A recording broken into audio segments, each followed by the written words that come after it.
छठी पर्व की आपको ढेर सारी शुभकामनाएं। आपके समस्त परिवार को छठी पर्व की हार्दिक शुभकामनाएं। देश के समस्त माताओं बहनों को, भाइयों को, बड़े बुजुर्गों को छठी पर्व की ढेर सारी हार्दिक शुभकामनाएं।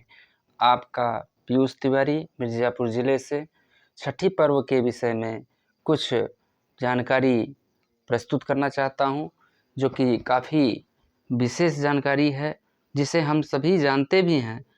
इस पर्व का क्या महत्व है, क्यों मनाया जाता है, और ये हमारे देश में जो भी पर्व मनाए जाते हैं उसके पीछे कुछ न कुछ पौराणिक कथाएं होती हैं। तो छठी पर्व की क्या क्या पौराणिक कथाएं हैं जिसको हमें आपको जानना चाहिए कि इस व्रत को क्यों लोग करते हैं, और ये व्रत कब आता है, और इस व्रत को करने से क्या बेनिफिट होता है, क्या फ़ायदे होते हैं हमारे आपके जीवन में।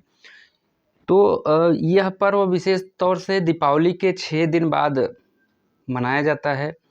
6 दिन बाद शुक्ल पक्ष की षष्ठी को यानी षष्ठी यानी छठ को यह पर्व मनाया जाता है, इसीलिए इसे छठ पर्व का नाम दिया गया है। छठ पर्व का महत्व कुछ पौराणिक कथाओं से जोड़ा गया है। जैसे कि एक विशेष कथा इसकी यह भी है कि एक बार राजा प्रियव्रत करके एक राजा थे, जो काफ़ी प्रयास के बाद भी उनको जो है कोई संतान सुख की कोई प्राप्ति नहीं हुई थी। उन्हें संतान प्राप्ति के लिए महर्षि कश्यप जी ने कहा कि आप एक यज्ञ करिए, और उस यज्ञ करने से आपको पुत्र रत्न की ज़रूर प्राप्ति होगी। तो राजा प्रियव्रत ने महर्षि कश्यप के मार्गदर्शन में यज्ञ किया। यज्ञ करने के बाद उन्हें उस यज्ञ के हवन कुंड से एक खीर का घड़ा प्राप्त हुआ। उस खीर को खाने के बाद उनकी जो रानी थी वह गर्भवती हुई। उन्हें एक पुत्र रत्न की प्राप्ति हुई, और लेकिन दुर्भाग्यवश वह पुत्र उनका जो है मरा हुआ पुत्र प्राप्त हुआ उन्हें, जिससे काफ़ी जो है महारानी उनकी काफ़ी आघात उनके दिल को पहुंचा, और आघात पहुंचने के बाद वह काफ़ी मायूस हो गई, हतोत्साहित हो गई, जिसके कारणवश वह नदी में डूब करके अपनी जान देना चाहती थी। तो जैसे ही वो नदी में गई डूब करके जान देने के लिए, उस नदी में से एक देवी प्रकट होती हैं और कहती हैं कि मैं षष्ठी देवी हूँ, और जाओ बेटी, तुम्हारा मनोकामना पूर्ण होगा, तुम्हारे घर में एक सुंदर सा पुत्र रत्न तुम्हें प्राप्त होगा। तो और जैसे तुम्हें पुत्र प्राप्त हो वैसे ही आप हमारा यहाँ पे हमारे विषय में बताएं, जिससे औरों के जीवन में जो दुख है वह दूर हो सके। तो छठी मैया के नाम से उन्होंने कहा कि मैं छठी मैया हूँ, और मेरी पूरी पूजा आराधना करने वाले व्यक्ति को सुख समृद्धि और पारिवारिक सुख प्राप्त होगा। इसकी एक कहानी ये भी है, चूँकि यह सूर्य कहा गया है कि छठी मैया जो है सूर्य की बहन है, छोटी बहन है, इसलिए सर्वप्रथम सूर्य भगवान ने ही इनकी आराधना किया, इनको जो है अर्घ चढ़ाया, उनको अर्घ समर्पित किया, अर्घ चढ़ाया।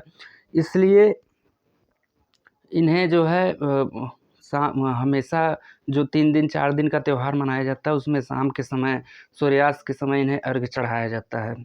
तो देश में यह त्यौहार हमारे देश की महिलाएं भी मनाती हैं और पुरुष भी मनाते हैं। दोनों प्रकार के महिला पुरुष दोनों लोग मनाते हैं, इसको व्रत रखते हैं, इसका अनुष्ठान करते हैं, और पूरी तरीके से इसका पालन करते हुए इस त्यौहार को मनाते हैं, पूजा करते हैं, जिससे उनके घर में सुख समृद्धि और शांति और बहुत सारा वैभव प्राप्त होता है उन्हें।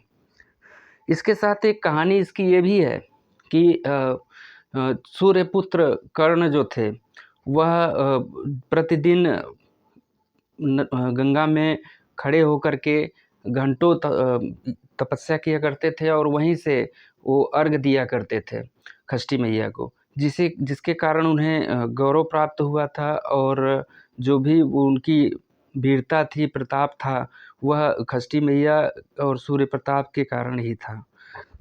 एक कहानी और भी है इसकी कि जब द्रौपदी जी का जब पांडवों और कौरवों के बीच में जो उन लोगों का एक प्रकार से खेल हो रहा था जुए का, उसमें सब कुछ पांडव लोग हार गए थे।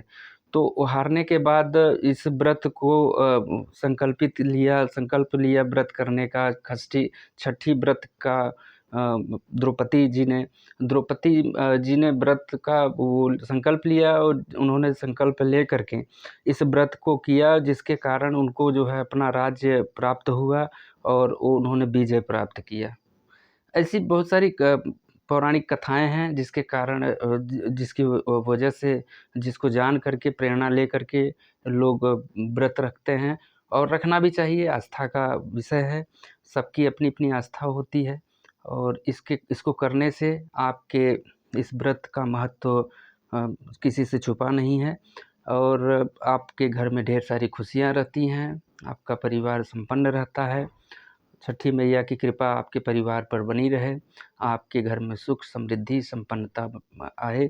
इसी के साथ एक बार और छठी पर्व की ढेर सारी हार्दिक शुभकामनाएँ। आज का दिन बड़ा ही बढ़िया है, जिसके वजह से देश में समस्त माताएँ, बहनें और भाई-बंधु सभी लोग छठी पर्व मना रहे हैं और उनके परिवार में ढेर सारी खुशियाँ हैं। यही मेरी शुभकामना है, यही मेरी बहुत-बहुत धन्यवाद।